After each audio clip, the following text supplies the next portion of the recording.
Chapter 29. Woe to Ariel, the city where David dwelt! Add ye year to year, let them kill sacrifices. Yet I will distress Ariel, and there shall be heaviness and sorrow, and it shall be unto me as Ariel. And I will camp against thee round about, and will lay siege against thee with a mount, and I will raise forts against thee. And thou shalt be brought down, and shalt speak out of the ground, and thy speech shall be low out of the dust, and thy voice shall be as of one that hath a familiar spirit out of the ground, and thy speech shall whisper out of the dust. Moreover, the multitude of thy strangers shall be like small dust, and the multitude of the terrible ones shall be as chaff that passeth away.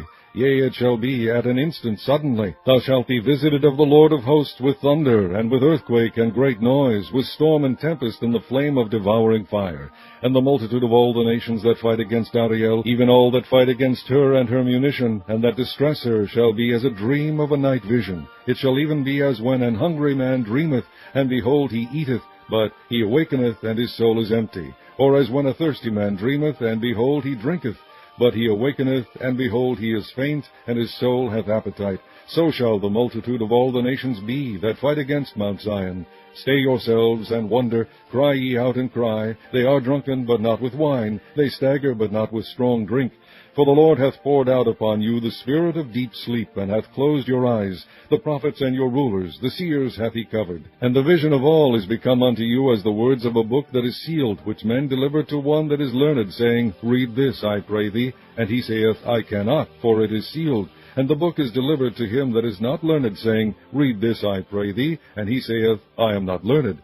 Wherefore the Lord said, Forasmuch as this people draw near me with their mouth, and with their lips do honor me, but have removed their heart far from me, and their fear toward me is taught by the precept of men. Therefore, behold, I will proceed to do a marvelous work among this people, even a marvelous work and a wonder. For the wisdom of their wise men shall perish, and the understanding of their prudent men shall be hid. Woe unto them that seek deep to hide their counsel from the Lord, and their works are in the dark, and they say, Who seeth us, and who knoweth us? Surely your turning of things upside down shall be esteemed as the potter's clay. For shall the work say of him that made it, He made me not? Or shall the thing framed say of him that framed it, He had no understanding? Is it not yet a very little while, and Lebanon shall be turned unto a fruitful field, and the fruitful field shall be esteemed as a forest?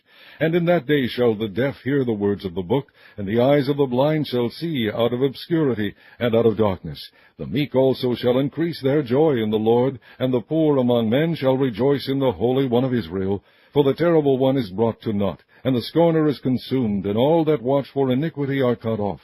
That make a man an offender for a word, and lay a snare for him that reproveth in the gate, and turn aside the just for a thing of naught.